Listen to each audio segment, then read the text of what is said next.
When did Jermaine aggravate the injury? I think he was sore coming out of last week. Then he came into Tuesday's training, and as the training session was progressing, we kind of noticed him feeling around in the area, kind of pushing on the area. And as he was, even in that session, as he was hitting shots in the run of play, he was kind of grimacing. And so the next day we kept him out of the session. And then he came back in yesterday, and early on was doing just a little bit of finishing, and he said that it was painful. He could tell something it was obviously inflamed again, and that he didn't feel like he was good to go with it. So we're going to check it out again and see where he's at. But clearly he wasn't 100% coming back, and he was trying to work through it. It's an abdominal strain. They're hard to identify and really heal. So unfortunately, we won't have him available. So just to be clear, it was the New York game that he kind of strained? I think it's one of those things. It's an accumulation. It's sort of an overuse type of injury, and when it gets inflamed, then it starts to be debilitating at times. And I think just over the course of the week and his return, because he wasn't 100%, I think it just started to inflame again. And he's, like I said, he's feeling it enough that he doesn't feel like he can go. Is he done for the season? It's hard to say. We'll see how tomorrow goes, and we will kind of see how he's feeling as we can hopefully calm it down a little bit. If we can calm down the inflammation and the pain, and he's able to perform, then we'll see if we can get him back. But we'll see how long we have to do that. He's seen quite a few specialists, we understand. Is it possible this is just one bad injury, or it could be an injury that we don't quite know what it is yet? Well, I think it could be a number of things. I think and what I'm understanding from the physicians, there's that abdominal strain in this area. You have a lot of different muscles and different things that are crossing each other, and it's very difficult to identify or pinpoint the exact spot. Over time, those things can end up a hernia or whatever. So I think between the growing injury and the migration of the pain and the inflammation, they're not exactly sure what it is. Either way, it's gonna take him some time to really get over it, and potentially. If it is that hernia, then it's going to probably take some form of an operation. But I think they have to really detect exactly what that is and what the next protocol is to get rid of it. Forgive me for asking this, but a lot of fans seem to think that Jermaine does not want to be here. And another injury, another absence, there are conspiracy theorists abounding. Mm-hmm. This is just an injury? As simple as that? Yeah, I think it's the same injury. I think it's the same. I had a version of it, so I can empathize a bit when I was in France, and it was called osteitis pubis. And once it inflames, it is a debilitating injury, and it takes months to heal. And some players will end up in surgery, and some players will miss a full season. So if it's anything similar to that, then I understand his plight and his. Aside from that, I think he's a true professional, and I think at the end of the day, he doesn't feel 100% or doesn't feel that he can give what he's capable of giving, and therefore he needs to get right. Has there been any developments? I know that Nick seems to be injured, but were there developments with that red card? Has it been turned over or anything on that? No developments on the red card, so nothing new to announce there. You guys did appeal it, did you?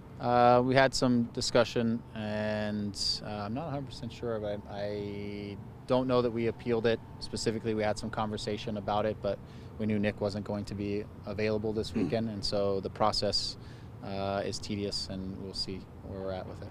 And do you have anybody who isn't available for tomorrow other than Jermaine? No. It's three key sort of starters with Hagelin, Bradley, and Defoe who are unavailable. How might that affect not just the lineup, but how you might set up tomorrow and play? Well, I think it's some guys are going to get a good opportunity. Obviously, guys who are coming back from injury, likes of Colin, obviously will be. It's a good opportunity against his former club that he get an opportunity to get out there and play. I think he was excellent prior to getting injured, so I think he's excited to get back on the field. But other guys have a chance to step up. We've talked a lot this week about our organization defensively, our collective organization, and how we want to attack. And so we've expanded on our tactics a little bit, and we'll see. We'll see how that develops. I'm looking forward, obviously, to these guys. I know they're wanting to get out in this last game. I think prove their qualities and put on a performance for the fans. So everybody just steps up and do what they're capable of doing. Nobody needs to do anything more than that. What's the mood like among the players? I mean, like these are, as was mentioned, these are not just three anybody's. These are three pretty key guys. I mean, how's the morale right now, given what the team's going through? The energy and the mood for the entire week has been excellent. I mean, we know that there's a crack in the door for us, and that we're still looking through that crack, and our objective is to do our job and get results, and through that hopefully put a little pressure on Columbus. New York really needs to beat Columbus in some way, because if they were to play, let's just say they were to play Columbus in that knockout game, they want that to be in New York. So New York is playing to get their 3 points. We're playing to get our 3 points, and if we can go into the final week with Columbus under a little pressure and us everything to play for, that's a good scenario for us, and that's the mentality of our group right now. You've talked about your players needing to play without pressure on them, just to go out and play their game. In the situation you're in now, it could sort of go both ways. There is pressure that there's absolutely no room for error, or you've got nothing to lose really. How do you see them taking this situation onto the field and mentally?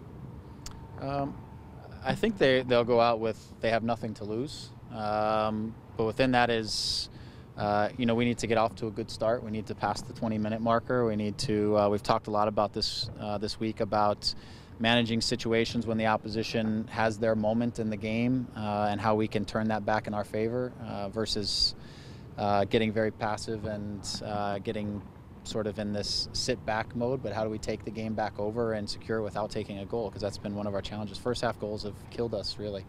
And so we've talked a little about those things. But I think just in light of everything, for them is to go out and just enjoy themselves, put on a performance, feel free to go out and pick up the 3 points. And if we do that, then we position ourselves to get in. It's easier said than done, but I think if we get off to a good start, then we'll be in a good way tomorrow. How difficult is it to play games and win games in this league without, your designated player, your goal scorer? You take Henry away from New York, they're a different team. You take Keane away from LA, they're a different team. Mm-hmm. Is it hard to get results in this league when you don't have a guy like Defoe for so many games?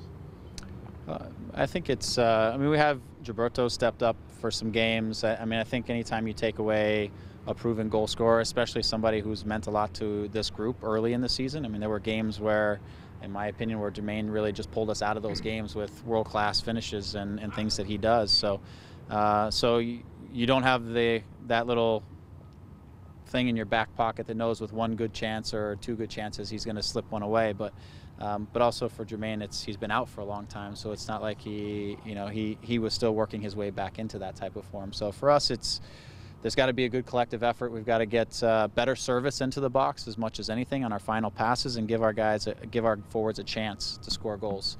I think we've done a good job over the last several games of getting into the attacking third, but we're missing on the final pass. We're missing the connection between the winger and the striker. We're missing the final action sometimes, and we need to be better collectively in the final third, not just whether Jermaine was on the field or not. We need to be collectively better in that final third.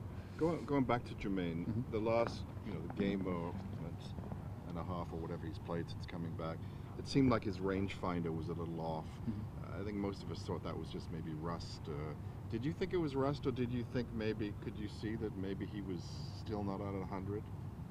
I do believe that he still wasn't at 100, especially with it's on his right side and with his right foot. And so I think there was always just a tad bit of hesitation, or just that little thought that creeps in that I'm going to feel this when I unload this shot. And so I do think that was in his mind, and it affected him a little bit, because even in finishing, he did a lot of things left-footed and not very few things right-footed in terms of coming back. That's something he and I talked about more yesterday. But it definitely was in the back of his mind. Part of it was him just coming back and getting game sharp, and part of it, I do believe, was the injury in his head. And the fact that the final game's on turf, would that be part of the equation with Defoe playing again this season? I don't think so. If he's healthy and capable of going, then and we have everything on the line to play for, then if he's ready, then I think we'd like to have him out there. But we'll see how that all transpires over the next week. And sorry to just keep going on this. Is he seeing a specialist? What's the next stage with him? Is he just getting treatment, or is he seeing more people? He's working with our doctors. He's going to get another scan and a checkup again today, and he's working with our local people as to kind of where he's at and what the next steps would be.